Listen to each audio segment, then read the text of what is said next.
All right. No. I very much disagree with you. Good Will Hunting is an excellent film. I very much disagree with you. It's a fantastic film. Okay. So what about it is fantastic in your mind? We're going to get away from the COVID just for a second. So what in your mind is a good film about Good Will Hunting? And Seneca's going to tell you why he thinks it's not. We're going to do a little bit of your podcast right now. We're just going to have like a 5-minute segment of it. I mean, he can come back on your show later and do the full amount. But what about that film do you think is good, and what about it do you think is bad? We'll start with you, Kevin. What about Good Will Hunting is so good? What's about it that's good? The characters are layered. The characters take us into a deep dive of what it's like to be a Southie up in Boston. Now, Boston people, I like to make fun of them because I'm a Yankee fan and I hate the Red Sox, but they're easy targets. But anyway, it's about a guy, a very unlikely character, a guy who's not an idiot savant. He's a super smart guy. He works as a janitor because he just didn't apply himself and lost himself along the way. He had a horrible family upbringing. And he works with his best friend who kicked him in the ass enough to, in the end, spoiler alert, gets him off his ass and gets him off into something that he's good at. The fear of success has kept him at bay, wanting to succeed for the longest time. He runs into Robin Williams, who played a hell of a character, played a professor, and he coached him along his trip to get him out there and be something, make something of himself. It's a great story in the process. You learn it's a ton of roller coaster emotions. It's funny, and I just don't see. I've not met many people who did not like Good Will Hunting. Seneca, okay. You heard him. What about Good Will Hunting did you not like? Okay, so I guess to quote Tropic Thunder, you never go full retard. So let's start there. so you got basically Rain Man, who's a janitor, who decides to say, hey, you know what, I'm going to make something of my life.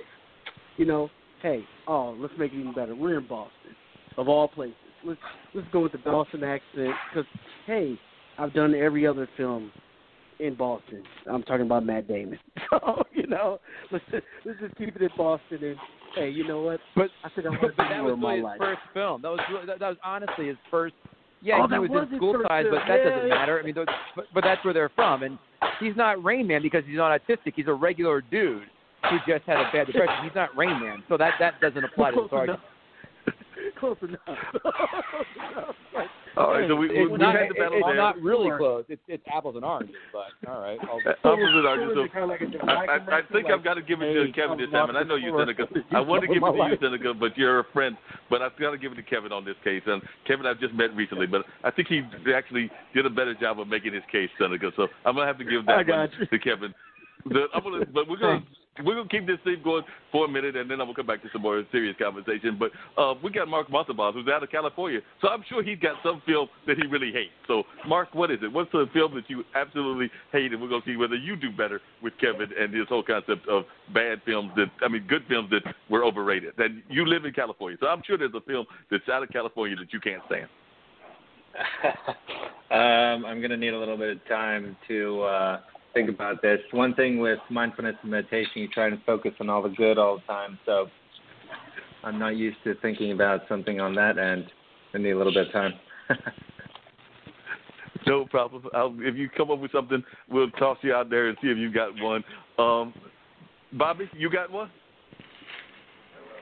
I really can't think of anything. I just know my favorite movies of all time are Color Purple and Gladiator and The Goonies.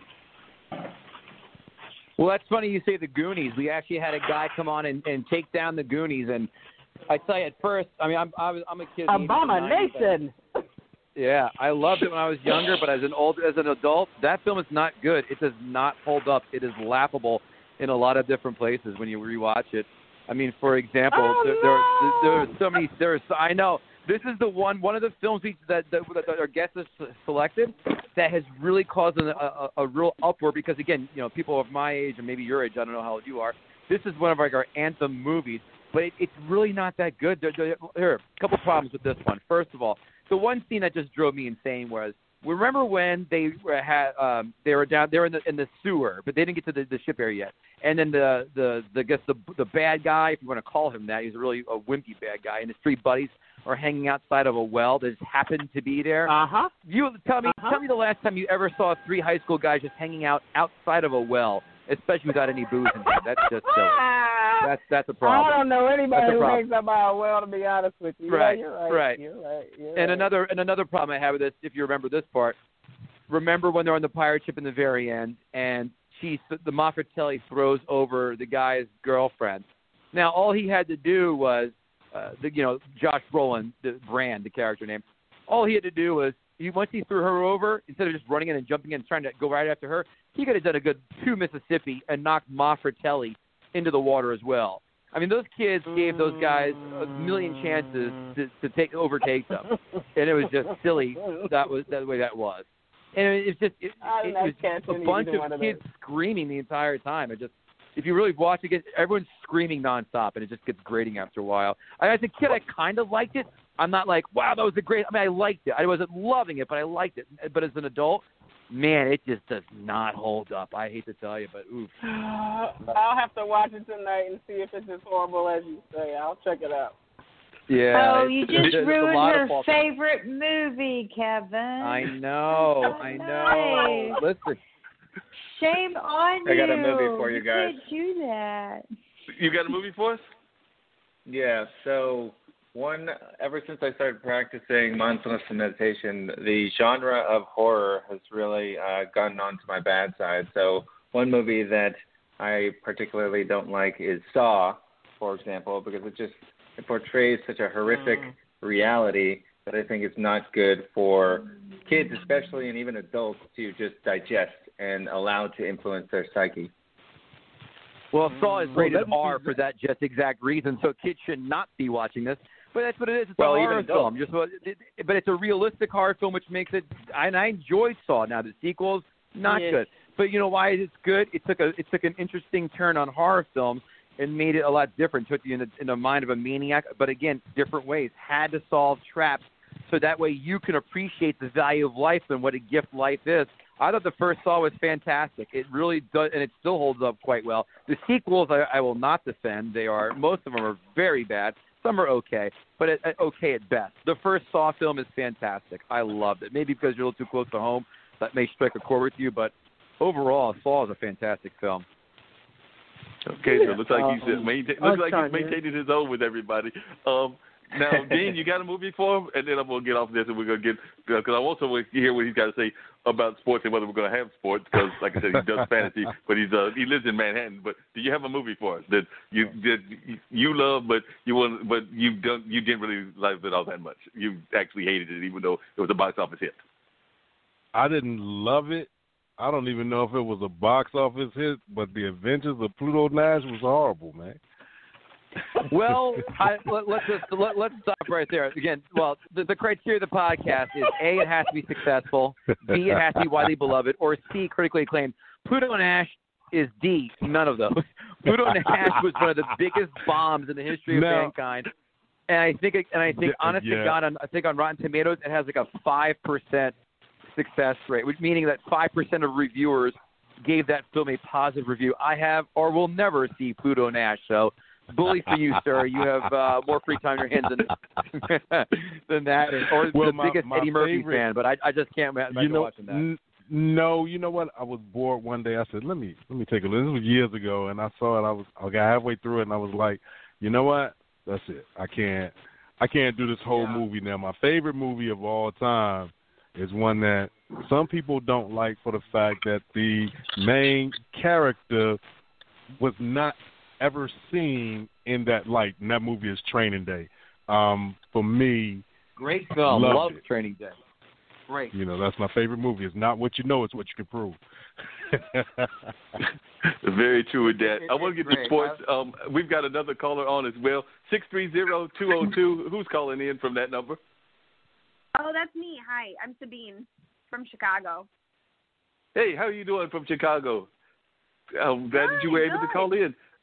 Tell us a little bit. That's right. Yeah. You've got the whole thing you're a fellow comedian along with Kevin. So tell us a little bit about what your background is and what you've got going on and how things are going over there in Chicago. For sure. We're still on lockdown. By the way, I was listening in, and I love the Saw movies. And I remember watching the movie It too early, like when I was like, not It, Child's Play with Chucky. And I wasn't. Yeah, it was actually both of those. I watched them both when I was like under 8, and I was like traumatized for a long time. Did you see the Child's Play reboot by chance? Yeah, I did, and I can't say I loved it. See, I like it. I thought it was better than. First of all, I think the original Child's Play is awful. And then again, to be fair, I only saw it maybe. I hated it. I only saw it maybe a few months ago. It's not good. There are a lot better horror films I felt from the 80s than Child's Play, like Nightmare on Elm Street, the first one, and even the third one are great. Yeah, I didn't like the original Child's Play, but the reboot was really good. Because you really feel bad for the doll if you've seen it. You really do feel bad. All he wants to do is just hang out and play. He's like a cute doll, and then he gets shunned, and then the demonic spirits take over. The programming takes over, and all hell breaks loose. I like the reboot. Now, what did you think? I want to hear more about her background and everything. But what did you think of It? Because It is a great movie, but it also scared the heck out of me. I had a fear and still have a slight fear of clowns because of the original It. Yeah. I'm not talking about the It remake. I couldn't see the It remake because I had a hard enough time with the first It. So, Kevin, what did you think of the first It? The first It, I didn't think was anything special. It was fine. It was on TV, so it couldn't really do the book any justice and show the gore and show the scariness factor of the clown. I didn't like the original one. It did not do anything for me, and I saw it when it came out on TV. The first half of the new It film was amazing, fantastic. The second half of the new It film stunk. It dragged and dragged and dragged. The only good part of It Part 2 was Bill Hader playing the adult role of, I forgot the character's name, but Bill Hader was hilarious. But the first half was great. The second half, I hated it. It just dragged on. They might have been able to put it all in one film. What they should have done at the very least is, this second one, I think, was 2.5 hours. You could have cut off easily half an hour off this puppy and maybe wound it up, made it better that way. But, man, it dragged. I did not like the second half. First one's great, though. First one's really good. I want to ask a question. Who on earth would do a remake of It? I mean, it was scary enough as it was. You're talking, Stephen King, right? Just who would do that? People who want to make more money, that too. You can't make more money off of that. It's crazy. They just did. If you didn't see the numbers are in, and it was both hits. Both halves were number one for weeks after they came out. So there's your answer. Wow. Yeah. Now, to give us a little bit of your background, my caller from Chicago, like I said, I remember meeting you through Mona's show and everything. Yeah. But, those that are listening don't know all your background. I know that you've got some Middle Eastern background, and they're definitely a comedian. So share a little bit about your background, and if you want to drop some jokes or two, Kevin may try to go toe-to-toe with you. Sure. Yeah. I am a stand-up comic from Chicago. I've been doing stand-up for a pretty long time. It's been like almost 7 years now. I've done national tours. I perform, I do university gigs. I'm also an actor, so I've done an AutoZone commercial where it's just my hand changing a windshield wiper. That was fun. That was interesting. But, I just, do, random commercial work. But, mostly I'm a stand-up, and you can find me on Instagram at @soybeandip, and I usually try to post funny things there. Because right now it's I'm not able to perform live or anything, but we're all doing Zoom shows. So that's kind of what's going on.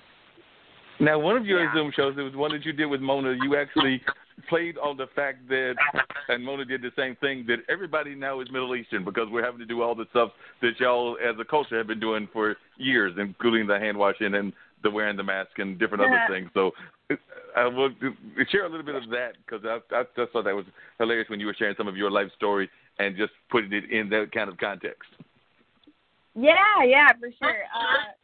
I mean, I think she's kind of right. We're, everyone's using – it's so funny because, people don't even know that, Muslims, we have been using bidets since, the beginning of time. That's, a number one. And, no one knows that. And I'm like, oh, my God, everyone's, using bidets now. Everyone's been, doing that because, you're out of toilet paper. And I thought that was hilarious. We're, already, the masters of cleanliness. I just we're because you have to when you pray you have to wash your hands and your face and all that stuff, and I think that I think that's what she was talking about, where we're just We've been doing it. Like masks. Like my mom, like she already covers her head, so now she just like wraps the scarf around her face, and it's